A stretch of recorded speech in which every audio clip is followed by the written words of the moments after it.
Do you remember those brilliant cooking secrets only Betty Crocker knew that we somehow forgot? Vegetable soup made with noodles is the main dish for breakfast. Back then, these kitchen tricks made everyday meals effortless and extraordinary for families working tirelessly each day.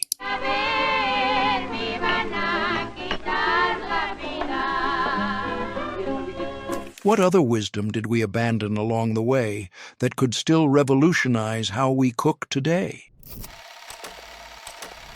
Using gelatin to perfect your sauces, using gelatin to thicken sauces without lumps, was Betty Crocker's signature trick that delivered restaurant-quality results with silky, smooth perfection. Unlike today's methods that depend on flour or cornstarch, this technique involved gently dissolving gelatin in cold water before slowly incorporating it into warm sauces. This prevented clumping entirely, creating a glossy finish that transformed even basic dishes into something special. The science behind this method was revolutionary for home cooks. Gelatin dissolves completely at lower temperatures than flour-based thickeners, which means you could achieve perfect consistency without the risk of scorching or creating that pasty flour taste that plagued so many gravies. Betty Crocker understood that timing was everything. The gelatin needed to bloom in cold liquid first, allowing the proteins to hydrate properly before being introduced to heat. This method proved invaluable during times when flour was scarce or when cooks wanted crystal-clear sauces instead of cloudy ones. Ice water magic for crisp vegetables. Soaking celery in ice water to restore crispness was Betty Crocker's simple yet genius refrigerator hack that kept produce fresh and crunchy much longer. Celery loses its snap quickly, especially when stored incorrectly or left out too long. Betty Crocker recommended soaking celery stalks in ice water for about an hour before using, which revitalized wilted stalks by rehydrating cells and firming texture perfectly. The cellular science behind this trick fascinated mid-century home economists.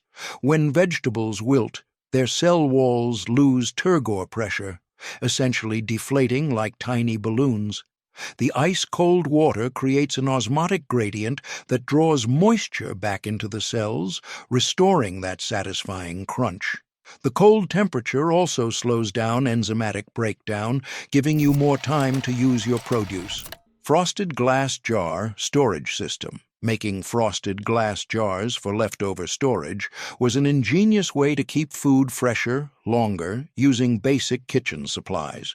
Before airtight plastic containers became standard, Betty Crocker recommended frosting glass jars with wax paper or parchment on the inside to create moisture barriers. This prevented leftover foods from drying out or absorbing unwanted refrigerator odors. The engineering behind this system was surprisingly sophisticated.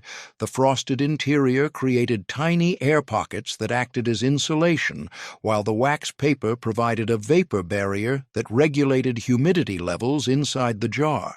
This dual-layer protection meant leftovers stayed fresh for days longer than they would in ordinary containers. The slightly frosted surface reduced condensation buildup, which caused early spoilage in cold storage. This method gained popularity during wartime rationing and the Depression, when stretching meals and preserving leftovers was critical. The bread trick for brown sugar. Softening. Brown sugar with a slice of bread was an incredibly effective method that saved countless cooks from frustration. Brown sugar, with its natural molasses content, tends to dry out and form solid lumps when exposed to air. Betty Crocker recommended placing fresh bread in the container with sugar and sealing tightly for a day or two. The bread's moisture transferred to the sugar, restoring soft, crumbly texture without affecting flavor. The moisture transfer mechanism worked through equilibrium. The bread's higher water content naturally migrated toward the drier sugar crystals. This gentle rehydration process preserved the sugar's delicate structure without dissolving it like steam or direct water addition might. The bread acted as a moisture reservoir, slowly releasing humidity at the perfect rate for sugar restoration. This simple kitchen hack meant no waste and no need to buy new sugar, particularly important during rationing periods. It was a household secret passed down through generations and featured in many mid-century cookbooks. The technique worked so well that some families made it a routine, always keeping a slice of bread in their brown sugar containers as preventive maintenance. Betty Crocker's test kitchens experimented with different bread types and discovered that soft white bread worked best due to its high moisture content and neutral flavor. Day-old bread was actually preferable to fresh, as it had begun to release moisture more readily. Mayonnaise in cakes. Using mayonnaise in cakes for moisture without butter was a surprising ingredient swap that kept cakes tender in ration-conscious or budget-tight homes. During times when butter was expensive or scarce, Betty Crocker revealed that mayonnaise could replace butter or oil while maintaining moistness and richness in baked goods. Since mayonnaise is mostly oil and eggs, it adds moisture and binding qualities that keep cakes soft without altering flavor.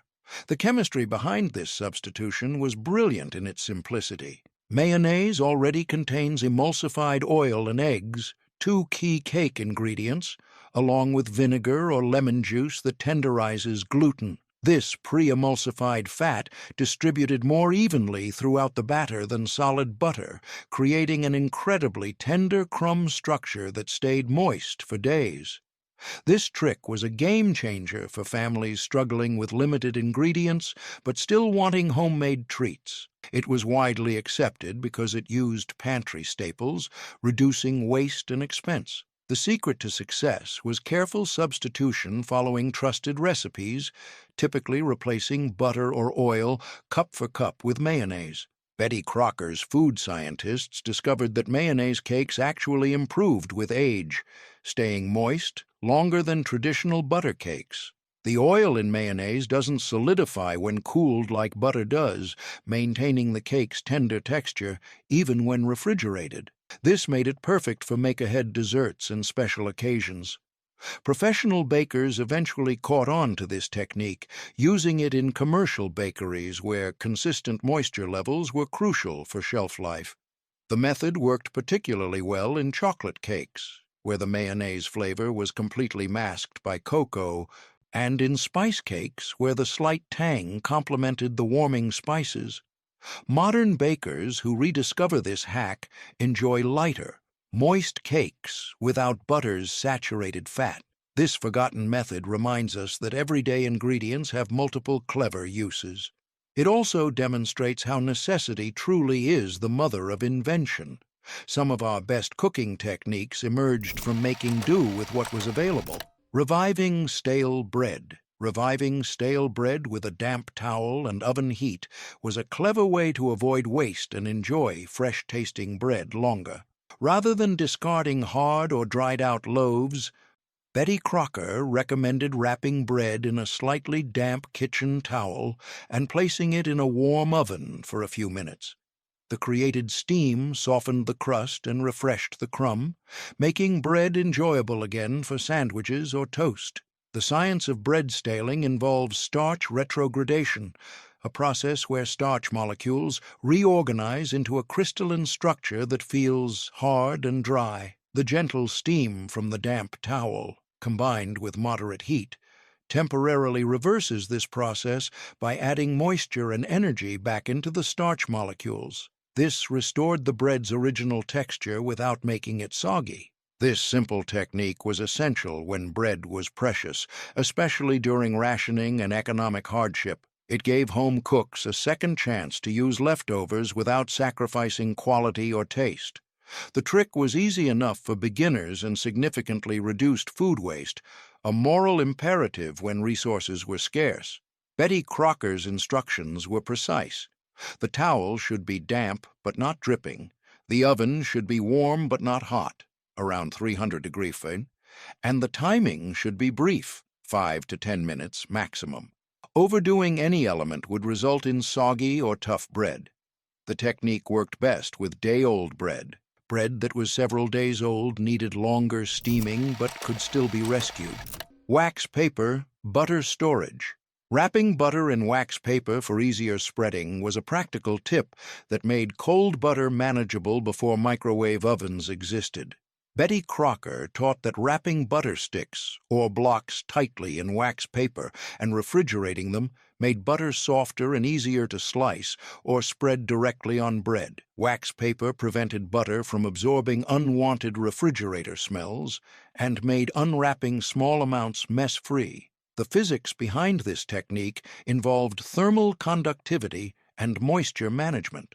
Wax paper created a microclimate around the butter that stayed slightly warmer than the refrigerator air, while the thin barrier prevented rapid temperature fluctuations that could cause the butter to become rock hard.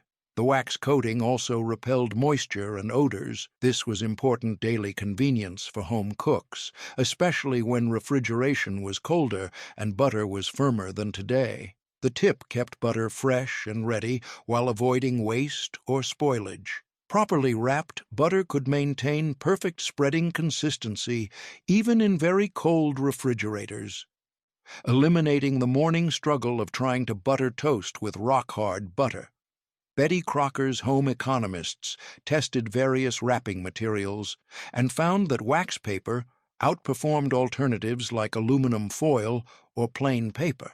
The waxy coating created an airtight seal that preserved flavor while the paper backing provided structure. Some households developed elaborate butter storage systems with multiple wrapped portions for different uses. The technique also had aesthetic benefits. Neatly wrapped butter sticks looked more professional and organized than unwrapped blocks. Many families took pride in their kitchen organization, and properly stored butter was a mark of good housekeeping. Children were taught to wrap butter properly as part of their kitchen education. In modern kitchens, butter is often softened on counters or melted, but this classic wrapping method remains an elegant solution for maintaining butter's best texture and flavor. It's particularly valuable for baking, where temperature control is crucial for proper dough development and texture. Toothpick cake. Testing using toothpicks to test cake doneness without drying was a delicate method to check baking progress without damaging texture. Instead of inserting knives or forks that might remove too much batter or leave large holes, Betty Crocker's recipes suggested using clean toothpicks to poke cakes lightly. If it came out clean or with a few moist crumbs, the cake was done. If batter stuck, more time was needed. The precision of this testing method reflected Betty Crocker's scientific approach to baking. A toothpick's thin diameter minimized structural damage to the cake while providing accurate information about doneness. The technique required understanding the difference between raw batter, wet and clingy, perfect doneness, clean or with just a few moist crumbs, and overdone, completely clean and dry. This simple tool avoided disturbing cake surfaces and ensured even cooking. It was a practical hack that home bakers swore by to avoid underbaked or overbaked results. Though easy, this test required gentle hands and attention to detail, embodying the care classic cooking demanded. The toothpick test became so fundamental that it appeared in virtually every cake recipe. Betty Crocker's test kitchens determined the optimal testing locations, typically 1 inch from the center where the cake took longest to set. They also discovered that different cake types required different interpretations. Butter cakes should have just a few moist crumbs clinging to the toothpick, while sponge cakes should come out completely clean. Professional bakers adopted this technique because it provided consistent results without the guesswork. The visual cue was clear and unmistakable, making it perfect for teaching novice bakers. Many cooking schools still teach the toothpick test as the gold standard for cake doneness. Modern bakers still use toothpicks, but many forget its original intent as a precision instrument rather than a quick poke. The technique works for more than just cakes. Muffins, quick breads, and even some cookies benefit from this gentle testing method. It represents the kind of attention to detail that separated excellent bakers from average ones. Perfect mashed potatoes. Making fluffy mashed potatoes by adding hot milk gradually was a classic technique to avoid gluey or heavy results. Betty Crocker emphasized warming milk before mixing it slowly into cooked potatoes, which helped starches absorb liquid evenly and created smooth, light texture. Cold milk shocked potatoes and caused them to seize up, resulting in dense, sticky mash. The science of potato starch behavior explained why temperature mattered so much. Hot potatoes contain gelatinized starch that readily absorbs warm liquids, creating a smooth emulsion. Cold milk causes rapid temperature changes that can make starches clump together, creating an unpleasant gluey texture that no amount of whipping can fix. This technique was especially important when potatoes were a staple food that needed perfect preparation to satisfy hungry families. Gradual addition allowed better consistency control and avoided watery or overly stiff results. While simple, it marked good home cooking skill in mid-century kitchens where potatoes appeared on tables multiple times per week. Betty Crocker's instructions were specific. Milk should be heated to steaming, but not boiling, and added in small increments while constantly stirring. The goal was to achieve a creamy consistency without overworking the starches. Some cooks added the milk tablespoon by tablespoon, monitoring texture carefully to avoid over-thinning. Professional chefs understood that great mashed potatoes required attention to potato variety as well as technique. Russet potatoes created the fluffiest results due to their high starch content, while waxy varieties like red potatoes produced denser, creamier mashes. The choice depended on the desired final texture. The technique also emphasized the importance of proper seasoning timing. Salt and butter were added before the milk to prevent the potatoes from becoming watery. This layering of flavors and textures created mashed potatoes that were far superior to the instant versions that would later dominate American tables. Rediscovering this trick transforms ordinary mashed potatoes into creamy delights worthy of any dinner table. It's a reminder that some techniques can't be rushed or shortcut. They require patience and understanding of how ingredients behave under different conditions. Grated butter for pastry. The technique required keeping everything cold, even chilling the grater beforehand for best results. Betty Crocker's pastry experts discovered that different grating sizes produced different textures. Coarse grating created more dramatic layers and flakiness, while fine grating produced a more tender, uniform texture. The choice depended on whether the pastry would hold heavy fillings or needed to be extra delicate for cream pies. The method also worked well with frozen butter, which grated easily and stayed cold throughout the mixing process. Some bakers kept butter in the freezer specifically for pastry making, grating it directly into flour for the coldest possible dough. This prevented the butter from warming up during handling. It embodies the practical ingenuity Betty Crocker was famous for teaching, simple tools used cleverly to achieve professional results. Herb oil preservation, preserving herbs in oil for longer freshness, was a smart pantry trick cherished in vintage kitchens to keep garden herbs usable well beyond their natural shelf life. Instead of letting herbs wilt or dry quickly, home cooks finely chopped fresh herbs like parsley, thyme, or rosemary and packed them tightly into clean glass jars. Then they covered herbs completely with olive oil or vegetable oil, sealing jars tightly to prevent air exposure. The preservation science behind this method involved creating an anaerobic environment that prevented oxidation and bacterial growth. Oil acted as a barrier against air and moisture, the two main culprits in herb deterioration. The key was removing all air bubbles and ensuring complete oil coverage. Any exposed herb material would quickly spoil and contaminate the entire jar. Betty Crocker's home economists developed specific ratios and techniques for different herbs. Delicate herbs like basil needed gentle handling and lighter oils, while hardy herbs like rosemary could handle robust olive oils and longer storage times. Some herbs, like garlic, required special care due to botulism concerns, leading to recommendations for acidulation or refrigerated storage. Commercial applications of this technique appeared in specialty food stores, where artisanal herb oils commanded premium prices.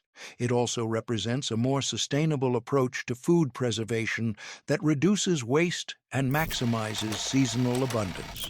Potato water for thickening. Using potato water to thicken soups and stews naturally was a clever, economical way to avoid flour or cornstarch as thickening agents.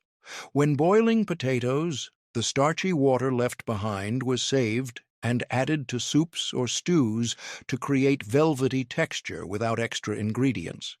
Betty Crocker's recipes encouraged this practice as a resourceful method during times when pantry staples were limited or expensive. Potato water provided subtle richness and body, enhancing broth mouthfeel while reducing kitchen waste.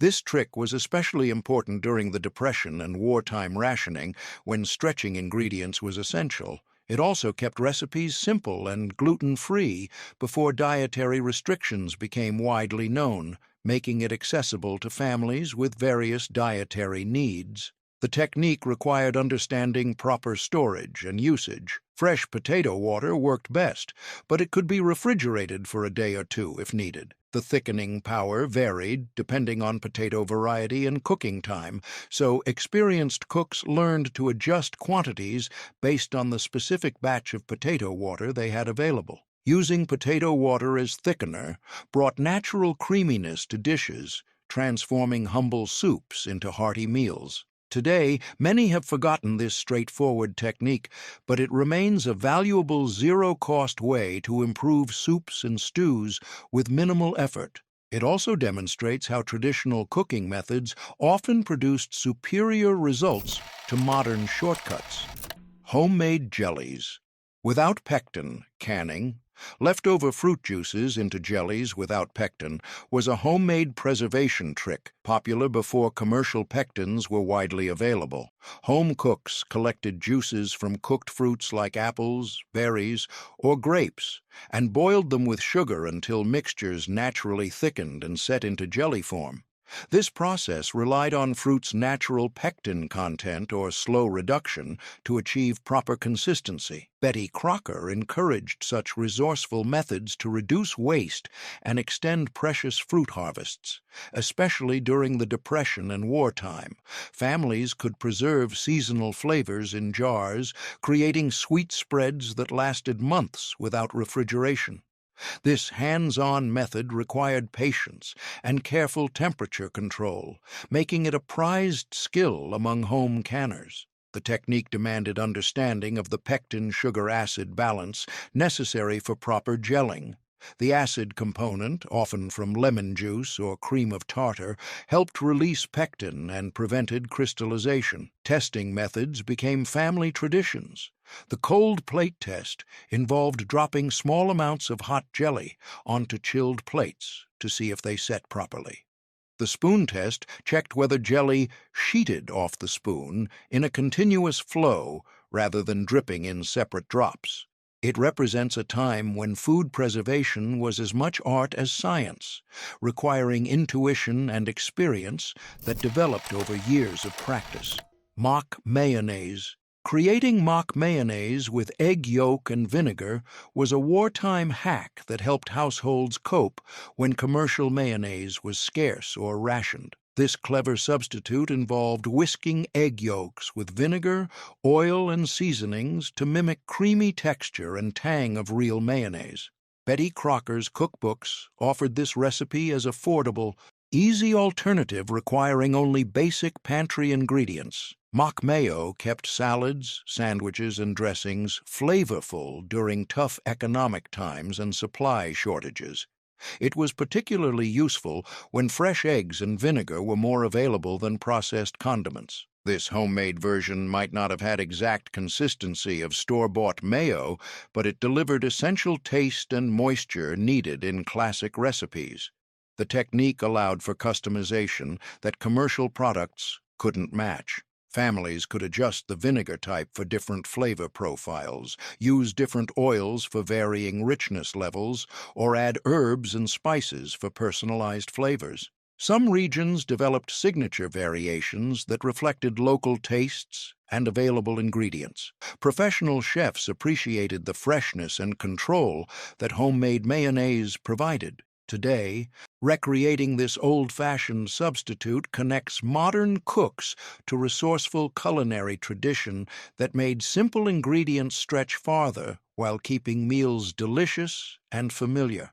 It also provides superior flavor and texture compared to many commercial alternatives, making it worth mastering for purely culinary reasons.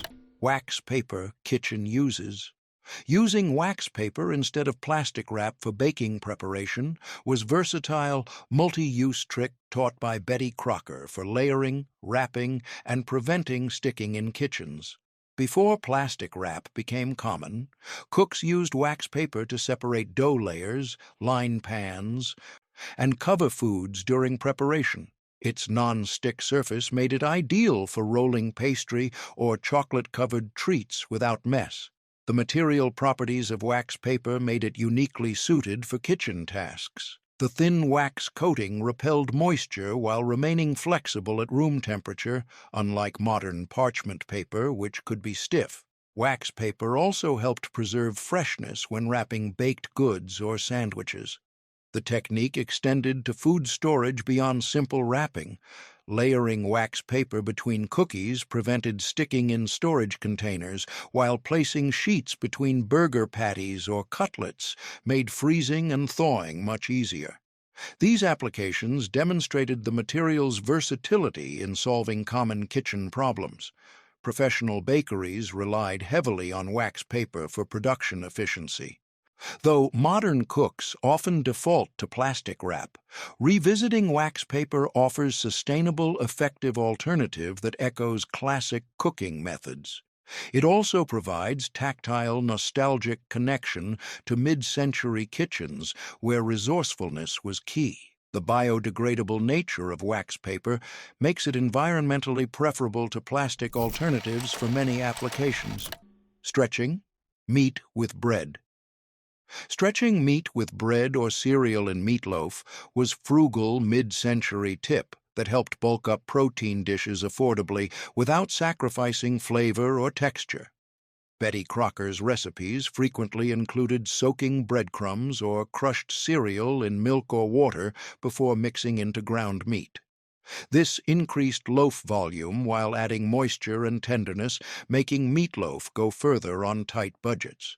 The soaked bread acted as a moisture reservoir, releasing steam during cooking that kept the meat tender, while the bread starches helped bind the mixture together. This created a more cohesive loaf that sliced cleanly and stayed moist longer than pure meat mixtures. The technique was especially popular during Depression and wartime rationing when meat was expensive and limited. Using pantry staples to extend precious protein allowed families to feed more people with less meat, reducing waste while maintaining satisfying meals. Betty Crocker's test kitchens found day-old bread worked better than fresh because it absorbed liquid more readily without becoming mushy. Understanding this method reminds modern cooks that frugality and flavor can coexist, and simple ingredients can elevate economical dishes. It also demonstrates how necessity-driven cooking innovations often produced superior results to more expensive alternatives.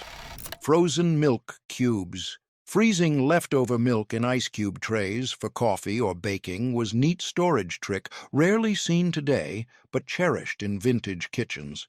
Rather than wasting unused milk or cream, home cooks poured extra liquid into ice cube trays and froze it into convenient single-use portions.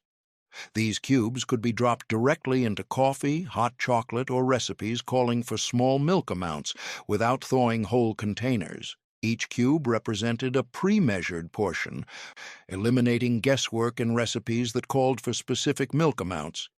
This was particularly valuable for baking, where precision could make the difference between success and failure. During wartime, when every drop of milk was precious, families developed elaborate systems for managing their frozen milk cubes, often labeling them by date and fat content. The technique worked particularly well with different types of dairy products. Heavy cream cubes were perfect for adding richness to individual cups of coffee, while whole milk cubes worked excellently in baking applications. Some families even froze buttermilk in cube form for use in pancakes and biscuits. Although contemporary refrigeration and packaging make this less common, freezing milk in cubes remains a smart solution for anyone looking to cut waste and have precise portions ready instantly. Modern applications include freezing coconut milk for smoothies and almond milk for coffee. Reducing salt in cured meats. Using cold water soaks to reduce salt in cured meats was an old trick to rescue overly salty leftovers and make them more enjoyable. If bacon, ham, or salted pork had been over-cured or stored too long, home cooks soaked slices in cold water for several hours or overnight. This process drew out excess salt, mellowing flavor without sacrificing meat's texture or usefulness. Salt naturally migrated from areas of high concentration in the meat toward areas of lower concentration in the fresh water. Cold water was crucial because hot water would start cooking the meat, changing its texture and potentially making it tough. The soaking time had to be carefully monitored to remove excess salt without making the meat bland. Betty Crocker's guides promoted this method as cost-saving measure that allowed families to stretch food supplies and avoid waste. Bacon typically needed shorter soaking times than ham, while salt pork required the longest treatment. Some experienced cooks developed personal timing charts based on the thickness of meat slices and their family's salt tolerance preferences. Being able to rescue food that seemed ruined provided cooks with a sense of competence and resourcefulness. Today, many have forgotten this straightforward fix, but it remains a practical solution for dealing with saltier than desired products. Modern applications include rescuing oversalted olives, capers, and even some cheeses. Flavored butter creation, making flavored butter by mixing in kitchen herbs and spices, was a quick upgrade for everyday meals in classic home cooking. Betty Crocker encouraged adding finely chopped herbs like parsley, chives, or dill, along with spices such as garlic or paprika, directly into softened butter. This infused butter with fresh, vibrant tastes that enhanced bread, vegetables, or meats without needing elaborate sauces. Fat-soluble compounds in herbs and spices would dissolve into butter's fat molecules, creating even distribution throughout the mixture. This process concentrated flavors while preserving them in a stable medium that could be stored and used over time. The butter acted as both flavor carrier and preservation medium. It was an easy way to elevate simple meals, especially when fresh herbs were abundant in victory gardens or on windowsills. This homemade flavored butter became signature of mid-century kitchens where cooks sought to make ordinary foods feel special with minimal effort.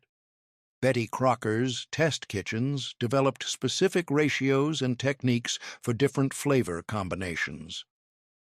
The technique extended beyond simple herb combinations to include sweet variations for desserts and baking. Honey butter, cinnamon butter, and fruit-flavored butters became popular for special occasions and holiday entertaining.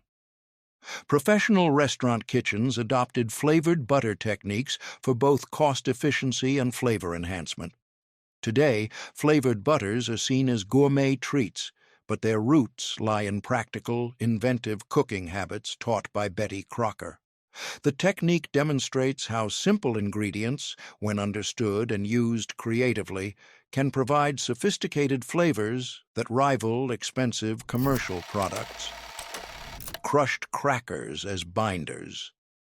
Using crushed crackers as versatile binders and toppings was handy pantry staple for casseroles and coatings taught in many mid-century cookbooks. Instead of breadcrumbs, home cooks often crushed saltine or soda crackers to bind meat mixtures or sprinkle over casseroles for golden crusts. This trick gave dishes satisfying texture and flavor while using readily available ingredients. The structural properties of crackers made them particularly effective for binding applications. The combination of flour, fat, and salt in crackers created a more stable binding matrix than plain breadcrumbs, while the pre-cooking process meant they wouldn't absorb excess moisture from meat mixtures. This prevented the soggy textures that sometimes plagued breadcrumb-bound dishes. Betty Crocker's recipes highlighted this approach as economical, reliable way to improve both presentation and taste. Crackers added subtle saltiness and crunch that transformed simple meals into crowd pleasers without extra cost. This technique was common in homes nationwide, especially during rationing or when fresh bread was scarce and breadcrumbs weren't readily available. The versatility of different cracker types allowed for customized applications.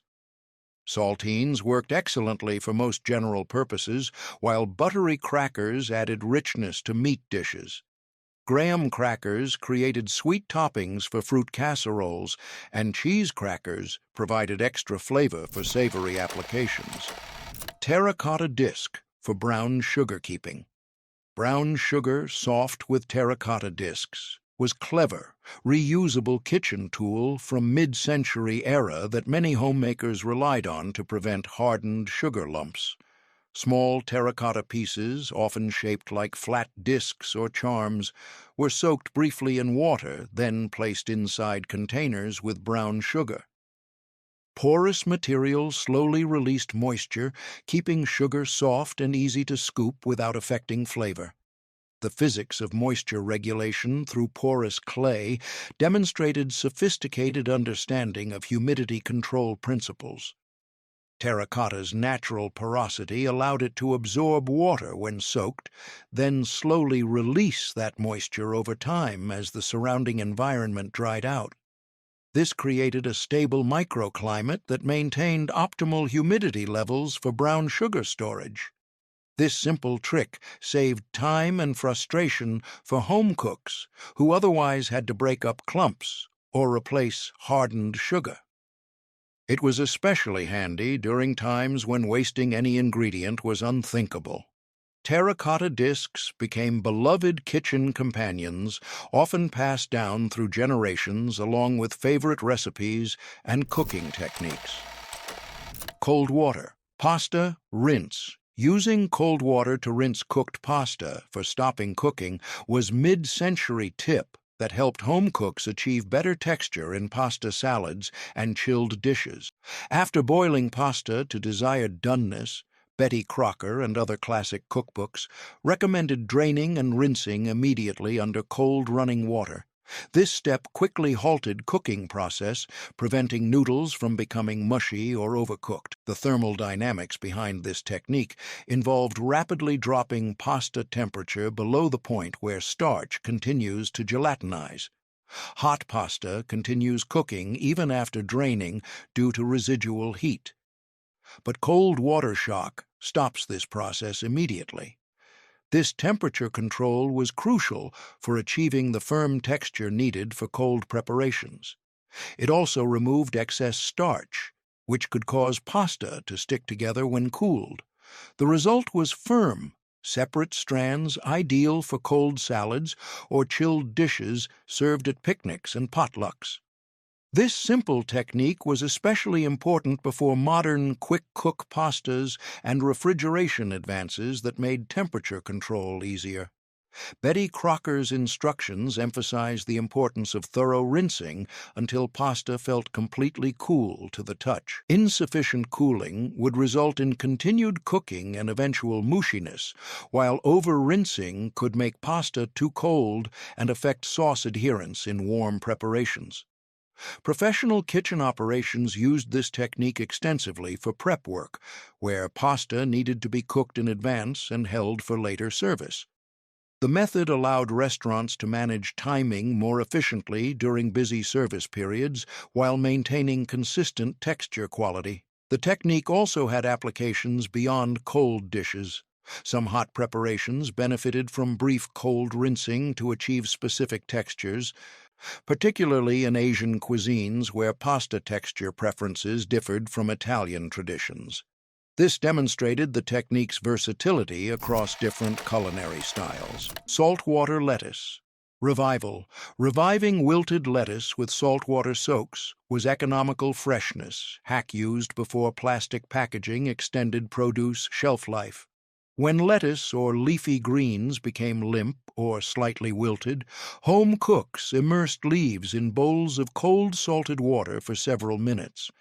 Salt helped draw moisture into leaves, restoring crispness and firmness through osmotic pressure. The cellular biology behind this technique involved understanding how plant cells respond to different osmotic environments.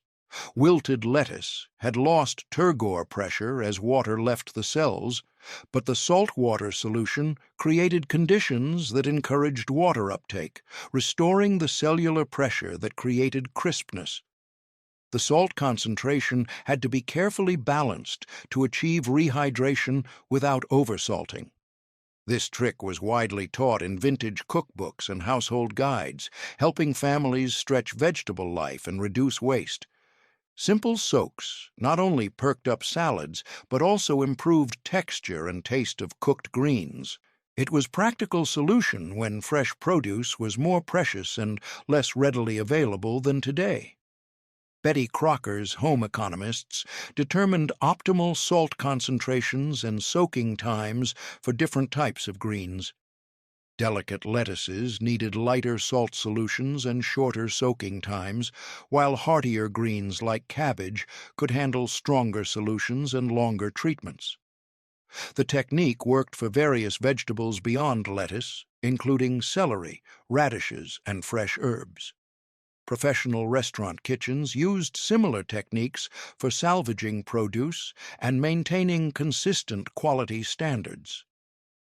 The method allowed chefs to rescue vegetables that might otherwise be discarded, demonstrating economic value while maintaining food safety and quality standards. Pre-soaking beans. Pre-soaking beans overnight to cut cooking time dramatically was fundamental but sometimes forgotten step in classic cooking that saved both fuel and time.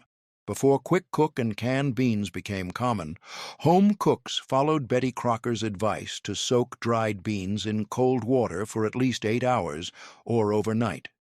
This softening process helped break down tough outer skins, allowing beans to cook evenly and more quickly the next day. The biochemical changes during soaking involved water penetrating the bean's protective seed coat and beginning to hydrate the internal starches and proteins. This preliminary hydration reduced cooking time by up to 50%, while ensuring more even heat penetration during the cooking process. The soaking also began breaking down complex sugars that could cause digestive issues.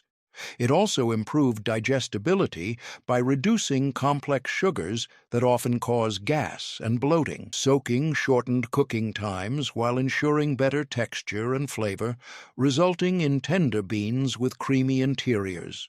This simple yet vital step was especially important during mid-century when fuel was costly and cooking resources were limited. Betty Crocker's detailed instructions included proper soaking ratios and water temperature recommendations. Cold water prevented premature cooking, while warm water accelerated hydration for faster soaking.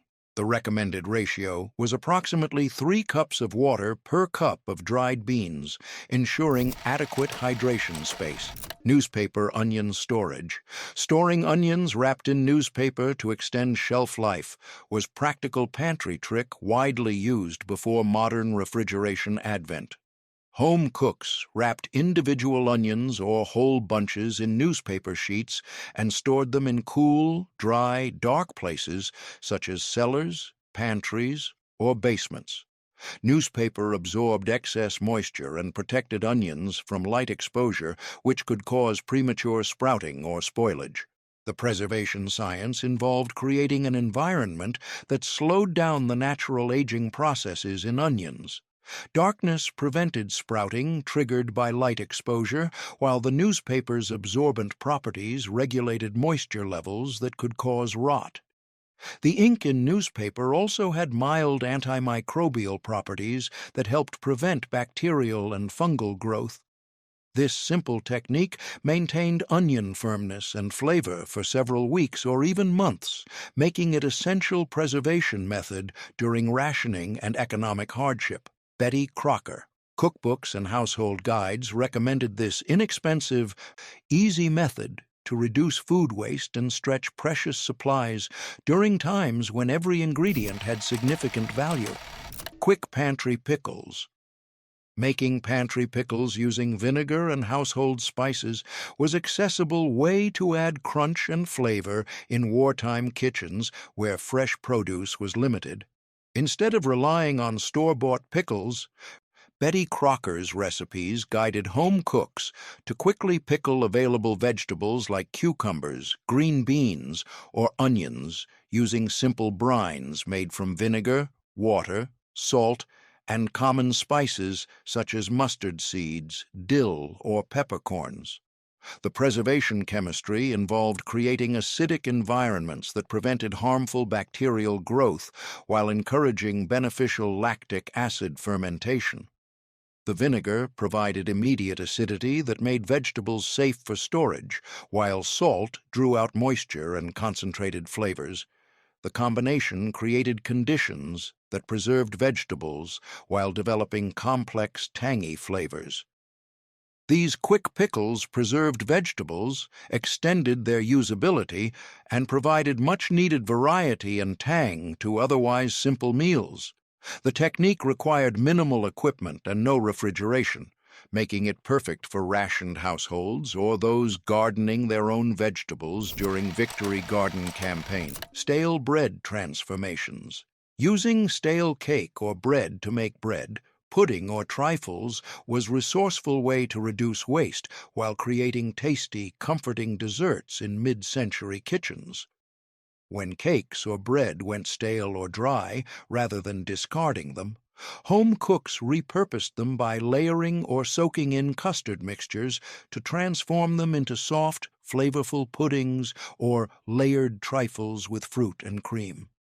The transformation process involved understanding how stale bread's altered starch structure could be revitalized through moisture, and stale bread actually absorbed custard mixtures more readily than fresh bread, creating more flavorful and textured desserts. The aging process concentrated flavors while creating the ideal absorbent properties for pudding applications. Betty Crocker popularized these recipes as economical treats that maximized leftovers while providing families with sweet meal endings. Slow baking or chilling processes revived texture and added moisture, turning seemingly unusable leftovers into crowd pleasers. This thrifty trick was especially important during rationing and economic downturns when nothing edible was wasted. The versatility of bread transformation techniques allowed for both simple and elaborate preparations. Basic bread puddings required only milk, eggs, and sugar, while elaborate trifles incorporated multiple layers of cake, custard, fruit, and cream. These preparations could be adjusted based on available ingredients and occasion requirements. Professional restaurant kitchens adopted similar waste reduction techniques, using day-old bread and pastries for bread puddings, croutons, and stuffing preparations. Understanding these transformation principles allowed commercial kitchens to minimize waste while creating profitable menu items from ingredients that might otherwise be discarded. The comfort food aspect of these desserts provided emotional as well as nutritional value during difficult times. Warm bread puddings and elaborate trifles created feelings of abundance and celebration, even when made from simple leftover ingredients. This psychological benefit was particularly important during wartime and economic hardship. The technique also demonstrated important cooking principles about texture, flavor development, and ingredient transformation. Home cooks who mastered these methods gained confidence in improvisation and learned valuable lessons about how ingredients behave under different conditions. These desserts allowed home cooks to add variety and indulgence to meals without extra cost, making them beloved staples in family traditions. Today, making bread pudding or trifles from stale baked goods remains a delicious nod to classic frugality and kitchen creativity. Enhanced egg salad. Making egg salad creamier by adding spoonfuls of sour cream was mid-century twist on classic recipes that gave them richer, tangier texture. Instead of using mayonnaise alone, Betty Crocker recommended folding in sour cream or cottage cheese to lighten salad and add moisture without overwhelming fat. This adjustment enhanced flavor complexity while keeping dishes fresh and cool, making them favorites for sandwiches and picnic spreads. The dairy science behind this improvement involved understanding how different dairy products contributed unique textures and flavors to egg salad preparations. Sour cream's tangy acidity brightened the rich egg flavors, while its smooth texture created better mouthfeel than mayonnaise alone. The combination created more complex, balanced flavors. Adding sour cream also helped stretch mayonnaise amounts needed, useful tip during times when some ingredients were rationed or expensive. This creamy upgrade brought new dimensions to familiar comfort food, blending tradition with practicality. The technique allowed families to create more interesting flavors while managing ingredient costs effectively. Betty Crocker's test kitchens experimented with different dairy ratios and combinations to optimize both flavor and texture. They discovered that cottage cheese worked better in chunky egg salads, while sour cream excelled in smooth preparations. Some recipes incorporated multiple dairy products for complex flavor profiles. The technique also improved storage characteristics of egg salad preparations. The acidity in sour cream helped preserve freshness longer than mayonnaise-only versions, making it ideal for picnics and packed lunches where food safety was crucial. This preservation benefit made the technique particularly valuable during warm weather. Professional sandwich shops and delicatessens adopted similar techniques for distinctive egg salad preparations. Understanding how different dairy products affected texture and flavor allowed commercial operations to create signature recipes that differentiated their products from competitors. The nutritional benefits included reduced fat content compared to all mayonnaise versions while adding protein and calcium from dairy ingredients. This made the enhanced egg salad more nutritionally balanced while maintaining the satisfying richness that made it appealing. Subtle tang of sour cream balanced richness, making egg salad more refreshing and palatable on warm days. Although less common today, this classic combination remains a simple way to improve egg salad texture and taste while recalling vintage culinary charm. Layered Jell-O desserts. Layering Jell-O with fruit and whipped topping for festive desserts was a clever presentation trick common in classic American gatherings and holiday meals. Betty Crocker's recipes often featured bright, colorful Jell-O molded in layers, alternating with fresh or canned fruits and topped with fluffy whipped cream or marshmallows. This visually appealing dessert was both economical and fun, easily made with affordable ingredients that stretched to feed many. The gelatin science behind successful layering involved understanding proper setting temperatures and timing sequences.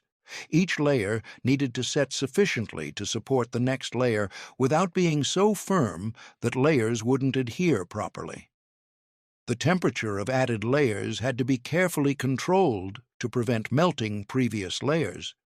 Layering technique created festive light dessert that balanced sweetness and texture, delighting children and adults alike. It was staple at potlucks, picnics, and family dinners during mid-century, symbolizing celebration and togetherness. The bright colors and varied textures made these desserts particularly appealing to children.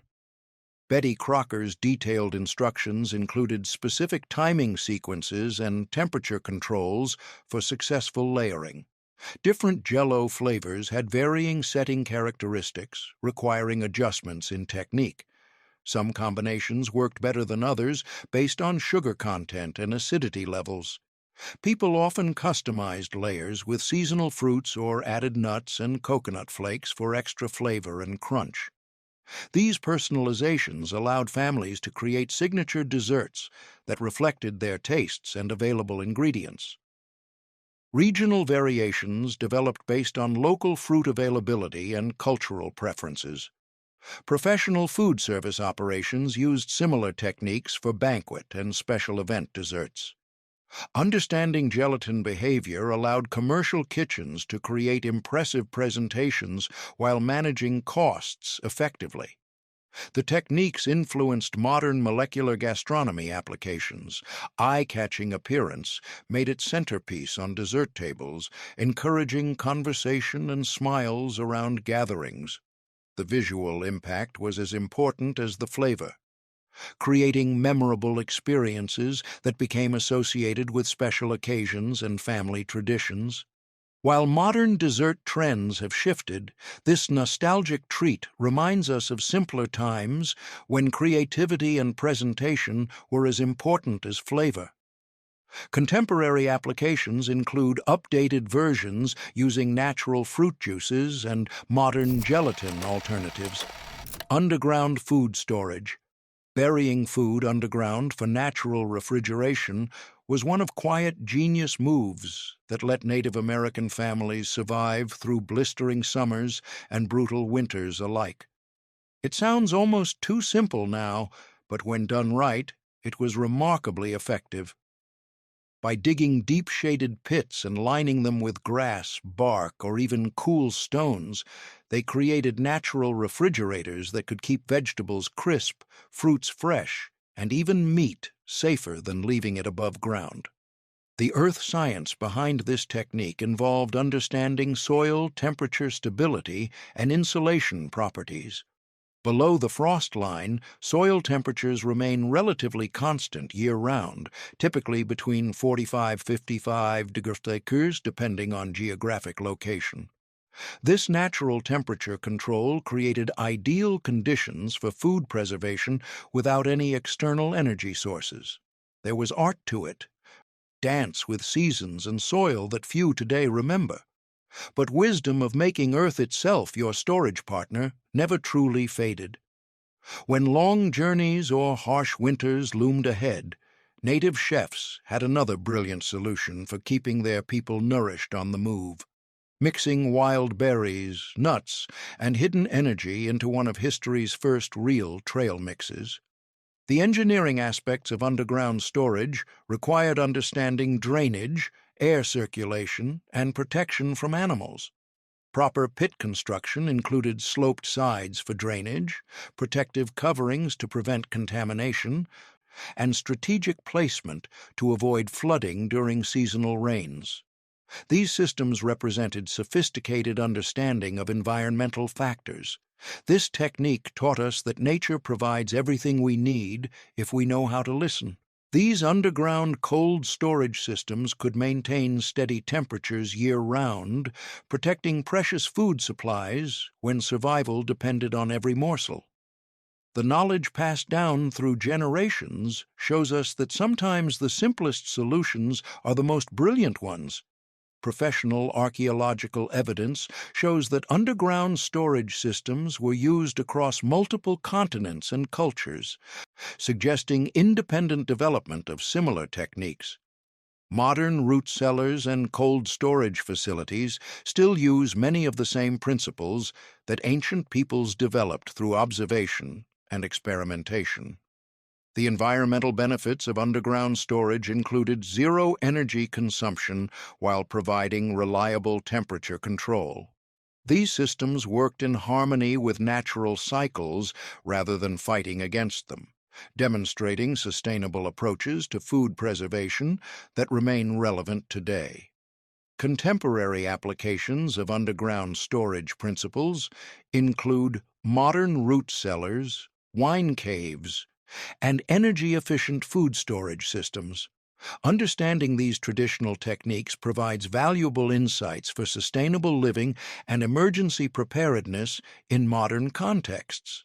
Tell us your favorite Betty Crocker trick in the comments. Like the video if you enjoyed it and subscribe for more classic kitchen secrets.